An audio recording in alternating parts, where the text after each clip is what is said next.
아멘. 감사합니다. 하나님의 말씀은 골로새서 3장 15절부터 17절 말씀입니다.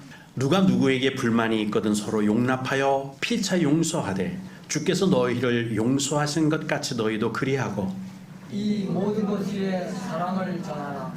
그리스도의 평강이 너희 마음을 주장하게 하라. 너희는 평강을 위하여 한 몸으로 부르심을 받았나니 너희는 또한 감사하는 자가 되라. 그리스도의 말씀이 너희 속에 풍성히 거하여 모든 지혜로 피차 가르치며 권면하고 시와 찬송과 신령한 노래를 부르며 감사하는 마음으로 하나님을 찬양하고 또 무엇을 하든지 말에나 일에나 다 주 예수의 이름으로 하고 그를 힘입어 하나님 아버지께 감사하라. 아멘. 또 감사하는 자가 되자 이 말씀을 드리려고 하거든요. 저 지금 남학신과 우산장수 기분입니다. 많은 분들이 안 나오신 것 때문에 우산장수 같고요. 또 우리 다혜를 비롯해서 사위들까지 또 예비 사위까지 이렇게 다 와서 남학신 장수 같습니다. 좋은 마음, 즐거운 마음, 기쁜 마음, 너무 행복한데 또 반면으로 아이고 또 이렇게 근데 다 어디 가서든 예배를 드리시니까 그러죠? 남학신과 우산장수 사위를 둔 시어머니 마음이 이렇다대요. 여러분은 평상시에 정말 감사해요, 감사하다, 고맙다라는 것을 얼마나 많이 표현을 하십니까? 말로, 행동으로. 정말 고마워. 주변에 있는 사람에게, 내 가까이 있는 사람에게 나는 얼마나 감사합니다, 고맙습니다를 많이 표현하는가 한번 자기 자신을 돌아보세요. 고린도후서 9장에 보면 바울이 이렇게 감사하는 부분이 나와요. 말할 수 없는 그의 은사로 말미암아, 그러니까 말로 형용을 못하겠다는 게 말로 표현을 할 수 없을 만큼 그의 은사, 그의 은사란 말은 선물이란 뜻이거든요. 그들의 선물을 인해서 누구에게 감사하느냐? 하나님께 감사한다. 이렇게 말씀을 해요. 요 음량을 조금만 낮춰주셔도 될 것 같은데요, 그죠? 한 0.3mm만 낮춰주세요, 장로님. 자, 말할 수 없는 그의 은사로 말미암아 하나님께 감사하노라. 무슨 뜻이냐면요, 갈라디아 교회, 골로새 교회, 고린도 교회, 여러 교회가 박해와 궁핍으로 고난을 당하고 있는 어려운 삶을 살고 있는 예루살렘 교회 성도들에게 구제 헌금을 보냈어요. 연보를 해서 헌금을 해서 그들이 살 수 있도록 선교 헌금, 구제 헌금을 보낸 거예요. 예루살렘 사람들은 얼마나 고맙겠어요. 박해를 당해서 그 어려움 속에서 사는 것 자체가 너무 힘든데 타 지역 이방 교회들이 돈을 헌금을 모아서 구제 헌금을 보낸 거예요. 그 소식을 듣고 바울이 이렇게 고백합니다. 말할 수 없는 그의 은사, 너희들의 연보, 너희들의 구제 예물, 이런 것들을 통해서 내가 감사한다. 누구에게? 하나님께 감사한다. 이런 것들로 말할 수 없는 감사를 드리는 것을 볼 수 있어요. 우리 삶 가운데 우리가 그저 교회 오래 다녔으니까 의의 종교적인 습성 때문에 고마워요, 감사해요 이렇게 하는 감사가 아니라 내 삶이 드러나고 내 삶이 표현되고 내 진심이 들어가 있고 내 모든 것이 주 안에서 기쁨이 넘치는 감사, 내 마음이 전달될 수 있는 감사를 드려야 진짜 감사가 돼요. 지난주의 말씀처럼 이런 감사는 예의범절이 아니에요. 에티켓 수준이 아니에요. 이런 감사가 사람을 끄는 힘이고 이런 감사를 통해서 상황이 바뀌는 일들이 희한하게 일어나요. 그 내 삶이 달라지는 것이 감사합니다, 고맙습니다가 내 마음에 진심으로 상대방에게 전달될 때 이것이 평상시에 일어나면 이건 에티켓, 예의 범절 수준을 넘어서서 내 삶을 바꾸는 힘이 돼요. 여기 안에 하나님의 능력을 담아 놓으셨거든요. 그래서 성경에 보면 감사하는 자가 되라, 감사하라, 시편을 봐도 어디를 봐도 감사가 빠지지 않도록 해놓은 것을 볼 수 있어요. 왜 그러죠? 감사가 우리 삶을 바꾸는 하나님의 능력의 장치이기 때문이에요. 그래서 누구든지 감사하면 우리 삶의 성향을, 삶의 방향을, 상황을 바꿀 수 있다. 혹시 삶이 버겁거든, 삶이 힘들거든, 나는 왜 이래 원망하기 전에 나는 먼저 주께 감사하리라. 지금 내가 고난과 핍박과 환난 중에 눈물을 흘릴 수밖에 없고, 사실은 일반적인 상황에서는 여기서는 원망하는 것이 당연해 라고 하는 그 순간에 감사 먼저 하시면 내 삶의 방향이 틀어지는 거예요. 내 삶의 방향이 제대로 돌아옵니다. 그러므로 감사해야겠죠? 감사해야 합니다. 이 세상에는 아무것도, 그 어떤 것도 당연한 게 없어요. 가만히 생각해 보세요. 우리가 수돗물을 먹고 또 전기를 사용하고 깨끗한 길을 걷고 등등 우리가 삶의 주변에서 일어나고 있는 일들이 뭐 당연히 그런 거지 뭐 싶은데, 그 일들을 위해서 뒤에서 누군가가 수고하는 사람들이 있어요. 우리가 식사를 하는 중에 올라온 반찬과 밥이 누군가의 수고를 통해서, 땀을 통해서 온 거예요. 감사한 일이죠.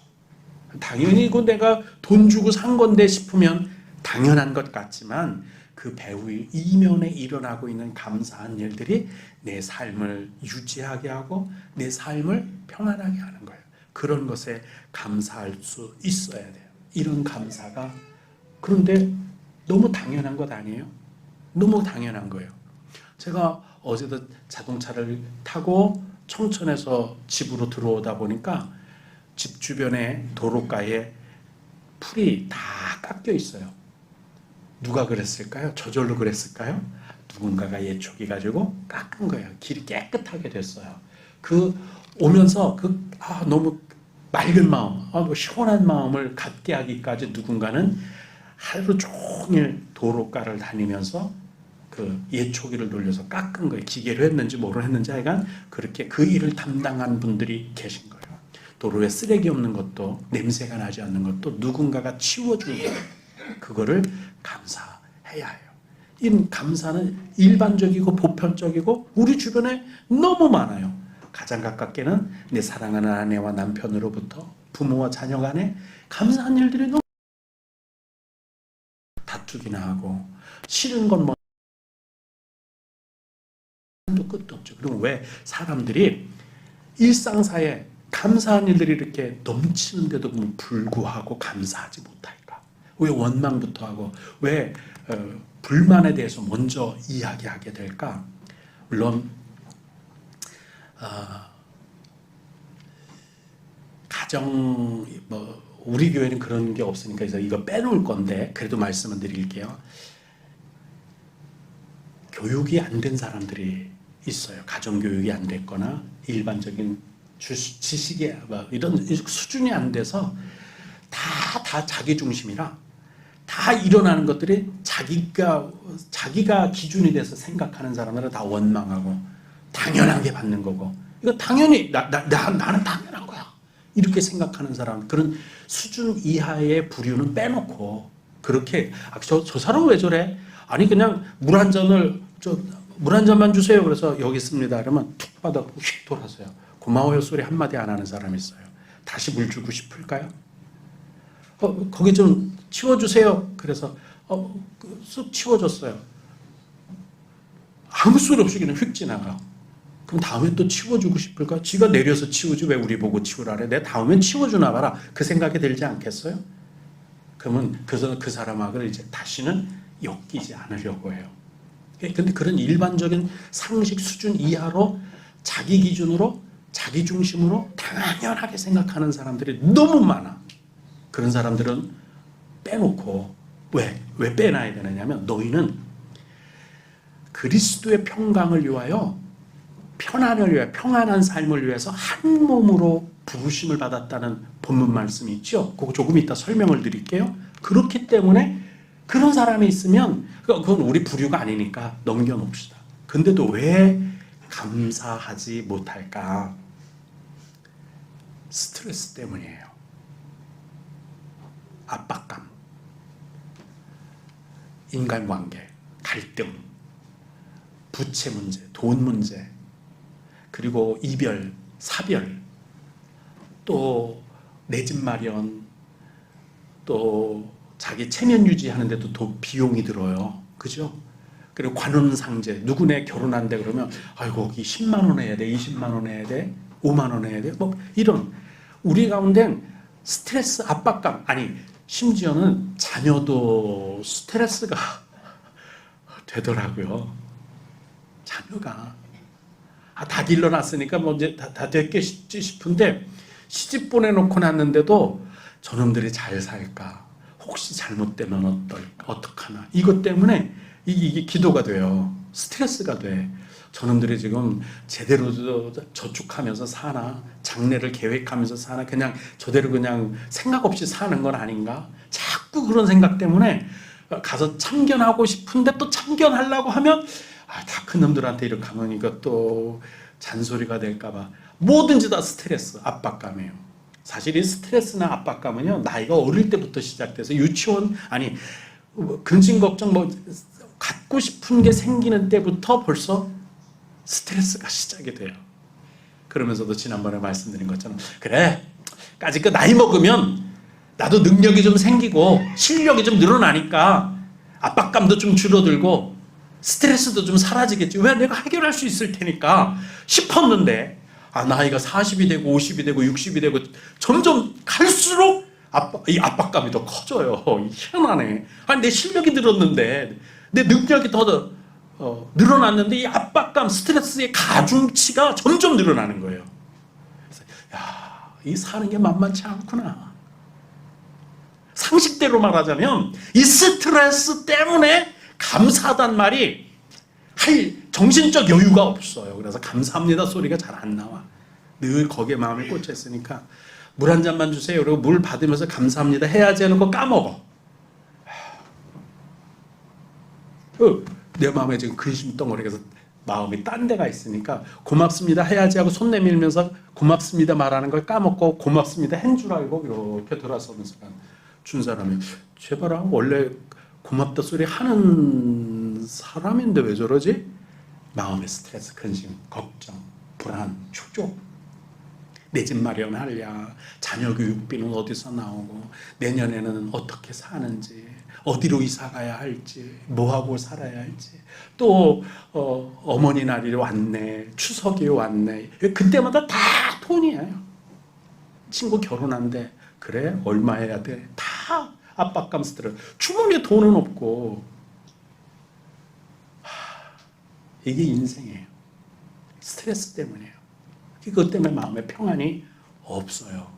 그런데 스트레스, 압박과 반대되는 말씀이 성경 속에 있습니다. 성경 속에 내가 스트레스 받고 압박감 때문에 근심 걱정 때문에 마음의 두려움과 초조 때문에 있는데 오늘 본문 말씀에 보면 반대되는 말씀이 있어요. 보실까요? 그리스도의 평강, 평안하고 건강한 삶을 말해요. 평화는 평화인데 건강한 평화. 힘에 눌린 평화가 아니고요. 또 굴종하는 평화가 아니고요. 내가 건강해서 내가 힘이 있어서 얻는 평화를 평강이라고 그래요. 평강이 너희 마음을 주장하게 하라.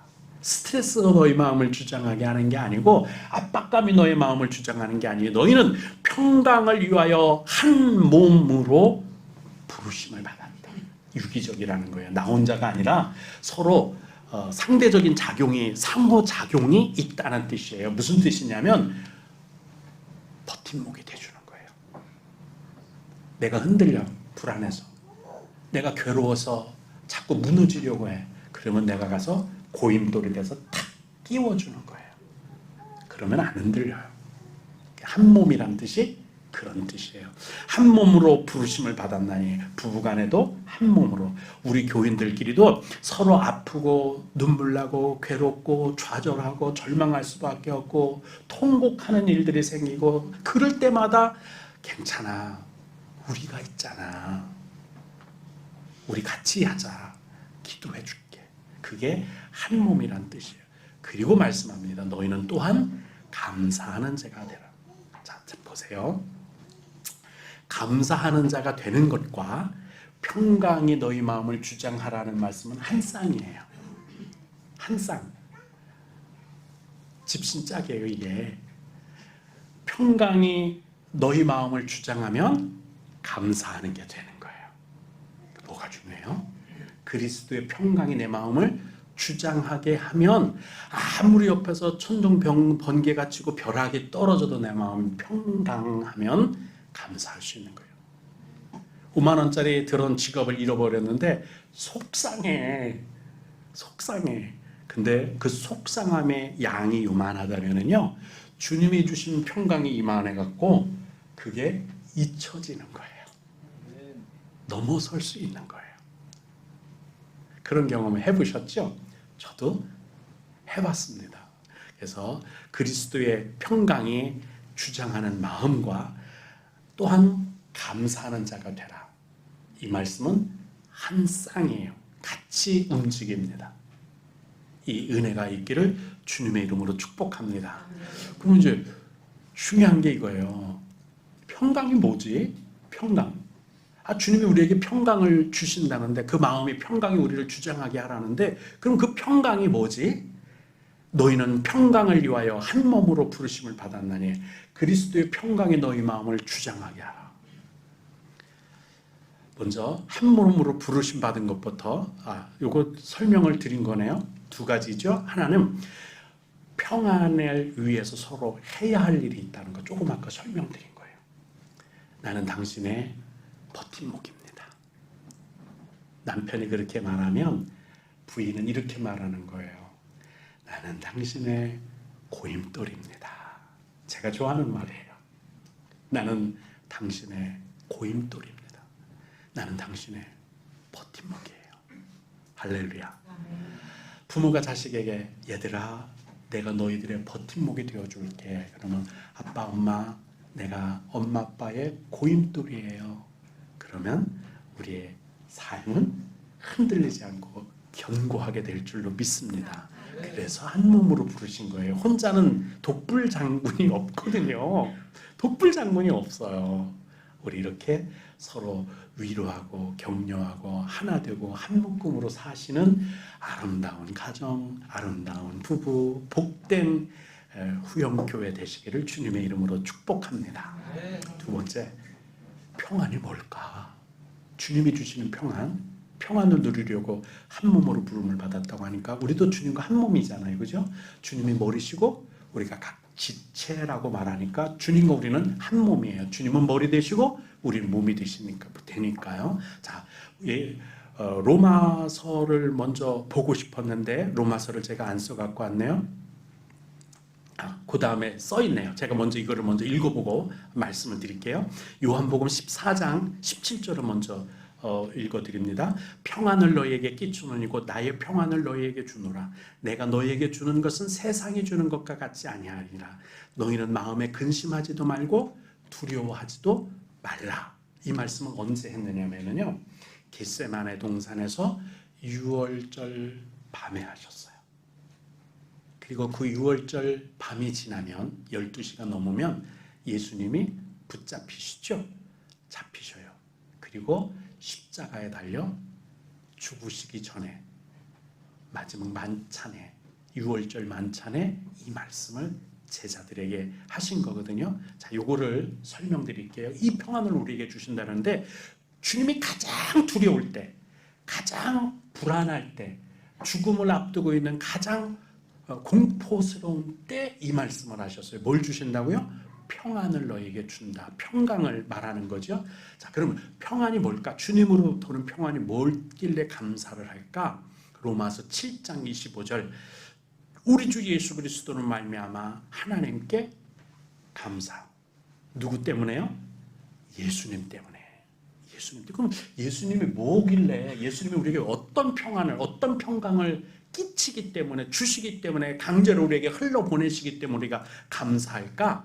제가 여러 가지가 있는데 그 중에 구속사적 관점에서 한 가지만, 많은 감사할 거리가 주님 앞에 있어요. 많이 있어요. 이거 하나가 아니에요. 근데 중요한 거 한 가지만 말씀드리고 싶어요. 그걸 설명하기 위해서 이해할 부분이 있기 때문에 누가복음 9장 말씀을 먼저 읽어드릴게요. 좀 긴 말씀이니까 읽어볼까요? 예수께서 떡 5개와 물고기 2마리를 가지사 하늘을 우러러 축사하시고 떼어 제자들에게 주어 무리 앞에 놓게 하시니 먹고 다 배불렀더라. 이 정도 되면 어마어마한 능력이죠. 여러분 곁에 이런 사람이 있으면 어떻게 하고 싶어요? 한번 마음속으로 생각해 보세요. 그 남은 조각을 12바구니에 거두니라. 거기다 또 남기 깨지었대요. 자, 중요한 거. 예수께서 따로 기도하실 때에 그 사람들하고 같이 이 정도 되면 뭐라 그럴까? 아이돌? 그 어린애들 왜 인기 스타들 막 가서 막 사인해주고 이런 거 하잖아요. 그거 하고 싶지 않을까요? 인기 영달을 누리고 싶고 그거 한번 해보고 싶지 않겠어요? 근데 주님은 많은 사람들이 환호하는 그 자리를 피해서 따로 계셨어요.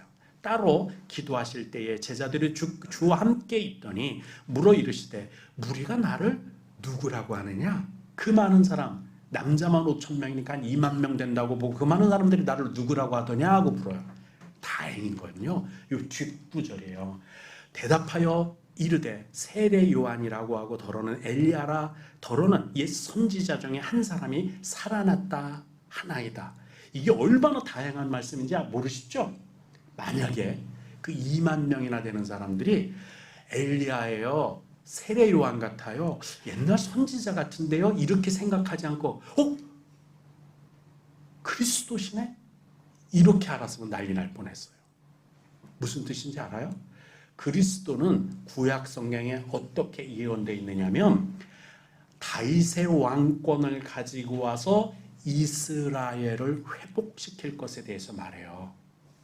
이게 영적인 얘기인데 이스라엘의 회복은 뭔 뜻이냐면 구원받은 하나님의 거룩한 백성들, 하나님의 나라를 이 땅에 오게 하는, 그래서 주님이 오셔서 처음 하신 말씀이 회개하라, 천국이 가까웠느니라 이렇게 말한 이스라엘의 회복은 천국을 말하는 거였거든요. 근데 이스라엘 사람들은 어떻게 생각했느냐면 나라를 잃었거든요. 로마의 식민지로 살고 있어요. 그러니까 그리스도가 다윗의 왕권을 가지고 오면 우리나라 독립할 거야, 그렇게 생각하고 있었어요.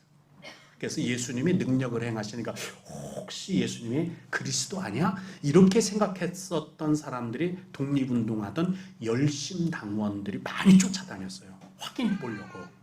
근데 만약에 이 많은 사람들이 그리스도시다 라고 아는 그 순간 누가 포기하겠어요? 예수님 바지가랑이 붙잡고 우리 독립시켜주세요, 우리도 나라 세워주세요, 우리도 이 철천지에 원하는 한을 이제 풀어주세요, 우리도 다윗의 왕권을 다시 이 나라 독립국가 세워주세요, 난리가 났을 거예요. 근데 그거 이 사람들이 아직 모르고 혹시 엘리야 아니야? 혹시 침례 요한 아니야? 옛 선지자 중에 누가 하나 살아난 것 같아. 다행인 거예요. 아주 다행인 거예요. 근데 제자들은 그럼 너희들은 나를 누구라 하느냐? 이들에게는 가르쳐야 되잖아. 이들에게는 알려줘야 되잖아. 이들에게는 복음이 전승되어야 되기 때문에 이 사람들에게 물어봤어요. 그랬더니 그 중에 하나님의 아들이십니다. 뭐라고 말하는가 읽어볼까요? 예수께서 이르시되 너희는 나를 누구라 하느냐? 베드로가 대답하여 이르되 하나님의 그리스도이시니라 하니 경고하사. 중요한 거예요. 그래, 그거 나가서 좀 PR 좀 하라, 광고 좀 하라, 그렇게 말씀하시죠. 조용해. 경고하셨어요. 그 말을 하면 저 2만 명이, 아니 지금까지 따라다니는 어마어마한 숫자가 다 쏠려 주님이 복음을 통해서 십자가의 죽으는 유월절 양으로서의 사명을 잘 감당해야 되는데 그거 못하고 뭐 하게 될 것 같아요? 김구 선생 될 뻔했어요. 안창호 선생 되고 도산 신채호 선생 될 뻔했어요. 독립운동가 될 뻔했어요. 얼마나 무서운 일이에요? 조용해. 아무한테도 이르지 말라 명하시고 이르시되, 그리고 이제 당신이 무엇을 해야 될지를 설명하는. 나 독립운동가 아니야. 나 이스라엘 국가 세우려고 독립투사 아니야. 내가 할 일은 회개하라. 천국이 가까웠느니라. 그걸 이루어야 되는데 인자가 많은 고난을 당하고 이사야서를 설명하는 거예요. 장로들과 대제사장들과 서기관들에게 버림받아 죽임을 당하고 제3일에 살아나야 하리라. 뭔 뜻이에요? 나 복음을 이루려고 왔어. 구속 언약을 성취하려고 온 거지 세상 사람들이 말하는 독립운동하러 온 거 아니야. 그러니까 조용해. 너희들만 알고 있어. 그 뜻이에요. 자, 그러면 이런 일들을 예수님이 그리스도 아들이신 걸 다른 사람들은 몰라봤을까요? 성경에 요한복음 11장에도 있어요. 나사로가 죽었을 때 주님이 찾아갔죠. 그때 주님이 여기 계셨으면 우리 오빠 안 죽었잖아요 라고 말하는데 주님이 말해요. 내 오빠가 다시 살아나리라. 이것을 내가 믿느냐? 그랬더니 마르다가 이렇게 말해요. 내가 믿습니다. 그리고는 하나님의 아들이시자 그리스도십니다. 그랬더니 얼른 따로 데리고 가셨어요. 그 많은 사람들 앞에 그 얘기를 못하게 요한복음 11장 27절 앞뒤로 살펴보면 따로 데리고 가셔서 그 얘기를 딴 사람이 못 듣게 하셨어요. 그리스도인 걸 아는 사람들은 다 조용히 시켰어요. 누가복음 오늘 본문에도 그랬죠. 베드로가 고백한 내용이죠. 마태복음 16장에 있어요. 가이사라 빌립보, 거기는 각종 종교가 총집한 그런 곳이에요. 왜 그런 일이 벌어졌느냐면 여기 흠백산 보면 절벽에 산 하나를 뚝 깎아내렸잖아요. 거기 그런 데가 있어요. 더 중요한 건 그 깎아내린 절벽 밑에서 물이 솟아나는데 이 안반 사이거든요. 그 빌립보에 있는 그 산이 돌산이 거대한 돌산이에요. 근데 그 밑에서 물이 그 분수처럼 쏟아져 내려와서 지금 이 정도의 물이 우리 지금 흘러가는 물만큼 이 빌립보에서 흘러내려가서 조금만 더 내려가면 폭포도 있고 그래요. 그러니까 뭔 생각이 들어요? 반석에서 물이 나네, 생수가 나네, 종교적인 근원지가 돼서 음각 양강으로 석굴암처럼 엄청 많이 파놨어요. 그리고 그 귀신 우상 숭배하는 거예요. 그걸 다 보여줘요. 그래서 가이사라 빌립보에서 물어본 거예요. 그걸 다 견학시킨 후에 그거 다 봤지. 그럼 너희들은 나를 누구라 하느냐? 그때 또 주는 그리스도시요 살아계신 하나님의 아들이십니다. 조용히 해라. 그리고 또 말씀하죠. 내가 고난을 당하고 죽었다가 다시 살아나야 하리라. 마가복음 8장에도 똑같은 내용이 있어요. 맹인을 고치셨어요. 거기선 앞을 못 보는 자를 고쳐주셨어요. 우리는 아무것도 볼 수 없잖아요. 그렇잖아요. 근데 그 사람을 고치셨어요. 그리고 그 맹인에게 뭐라고 조용히 시키느냐면 집에만 가. 마을에 들어가지 마. 왜? 마을에 들어가면 소문 또 퍼질 테니까 거기 가서 조용히 해요. 그리고 제자들에게 또 물었어요. 그때 제자들이 같은 대답을 해요. 그리스도십니다. 경고하셔. 경고. 조용히 해. 알지 못하게 해요. 왜? 독립투사되는 게 아니라 많은 고난을 당한 후에 십자가 달려 죽고 삶으로서 우리를 죄와 사망에서 구원하시고 영원한 생명과 부활로 이끌어내는 구속 언약을 성취하기 위해 어린 양으로 6월절 어린 양 보라 세상 죄를 지고 가는 하나님의 어린 양이로다. 어린 양으로 오셨는데 독립투사를 만들면 안 되잖아요. 그거 끌려다녀서는 안 되잖아요. 조용히 해. 그래서 경고하셔서 그 비밀이 드러나지 않도록 하신 후에 저 같으면 그래 좀 방향 전환을 좀 해볼까? 이스라엘 국가 세우고 내가 한번 대통령 해볼까? 이 생각 들었을 텐데 그때마다 사람들이 모이는 곳에서는 항상 피하셨어요. 제자들을 먼저 배 태워 보내고 홀로 따로 한적한 곳에 가서 기도하시고 이리저리 모든 사람들의 인기 영달이 모이는 곳이다 그러면 다 피하셨어요. 이유는 그들 따라가서 그들이 원하는 세상의 인기, 세상의 권력.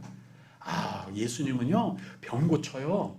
그냥 솔방울로 수류탄도 만들고 모래알로 밥알도 만들고요. 병든 자는 다 고쳐요. 전쟁하다가 다치잖아요. 우리는 야전병원이 필요 없어요. 주님이 한번 쓱 지나가면 다리 끊어진 것도 다 생기고요. 눈 하나 빠진 것도 다 다시 돌아오고요. 죽었던 사람들 다 살아나기 때문에 우리는 싸울 때 전사자가 없어요. 그러니까 예수님을 대장으로만 모시면 이스라엘 국가 재건하고 독립하는 거 걱정 없어요. 이렇게 할 뻔했어요.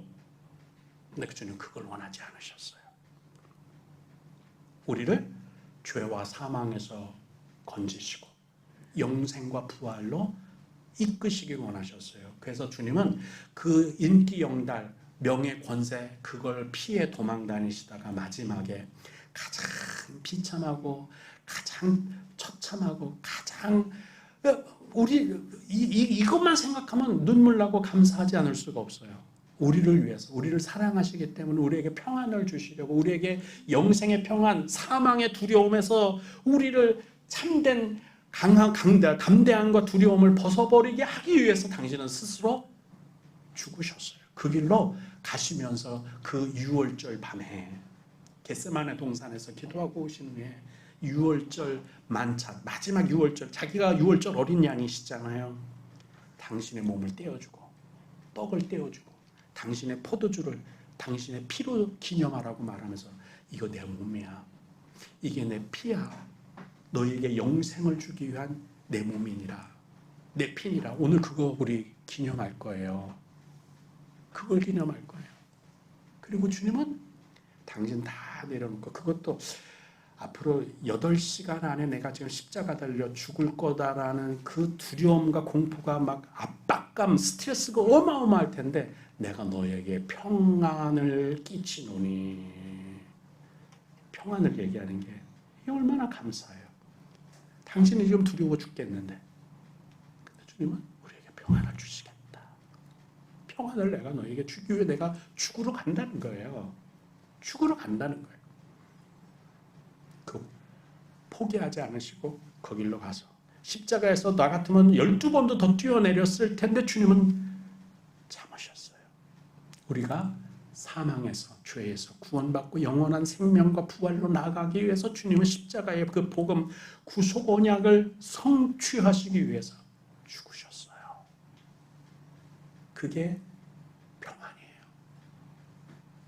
우리의 평안은 사망에서 건진받은 평안이고요. 죄에서 저주에서 재앙에서 건진받은 평안이에요. 우리는 실패와 좌절에서 건진받은 멸망에서 건진받은 평안이 있어요. 지금 잠깐의 고난, 잠깐의 슬픔, 잠깐의 고통 그걸 초월하는 하나님의 평안이 이거예요. 바로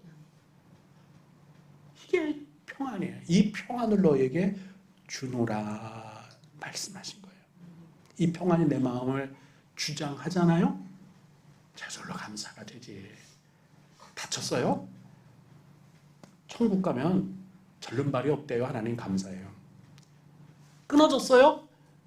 천국 가면 외팔이 없대요. 하나님 감사해요. 왜? 회복될 거니까. 부활의 능력이니까.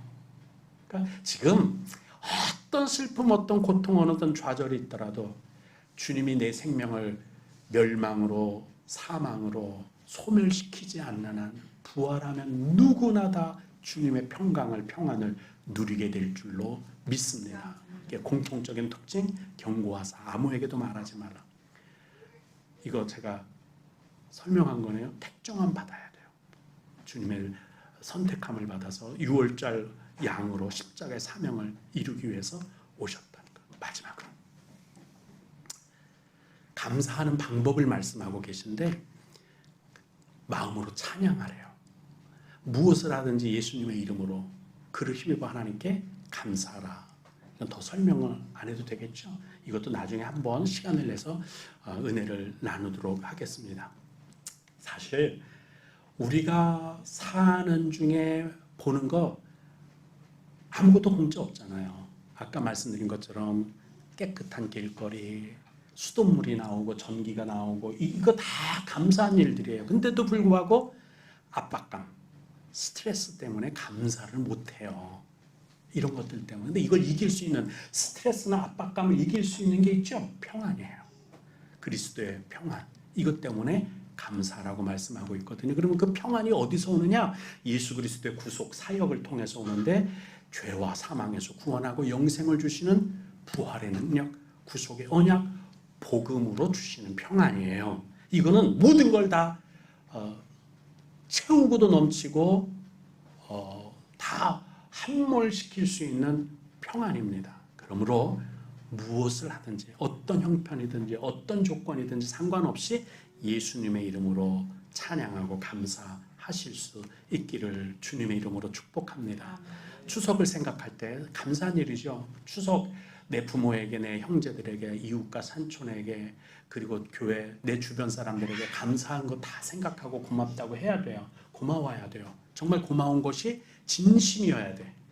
그냥 인사치레가 아닌, 예의범절이 아닌, 내 삶의 은혜를 끌어들이는, 내 삶의 성공을 끌어들이는, 행복을 끌어들이는 진심이 있는 감사 드리는데, 그리스도로 말미암아 평강으로 인한 감사를 하나님께도 드리게 되기를. 사도 바울은 예루살렘 교회에 이방 교회들의 연보를 보내서 구제했는데 그것 가지고도 그 사람들에게도 감사했지만 하나님에게도 감사한다.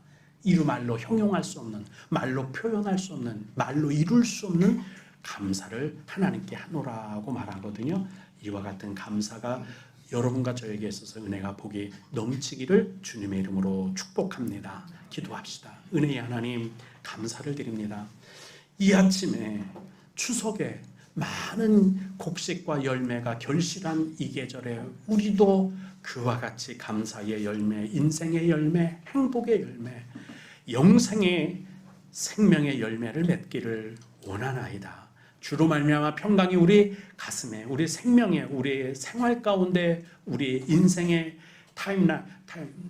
삶의 여정 가운데 넘쳐나기를 간절히 원하며 감사드리옵고 예수님 이름으로 기도드리옵나이다. 이제는 우리 주 예수 그리스도의 구속하신 은혜와 아버지 하나님의 크고 놀라우신 사랑하심과 성령님께서 친히 우리 가운데 오셔서 감동하시고 임마누엘 되심을 오늘 주의 평안으로 말미암아 모든 고난과 환난 가운데 우리를 덮치는 그 압박감, 스트레스 다 이겨내고 넘치는 주의 평강으로 말미암아 감사하며 살기를 원하는 하나님의 거룩한 백성들과 그 가정과 일터와 자녀 우에 교회 우에 영원토록 함께 하옵시기를 간절히 축원드리옵나이다. 아멘.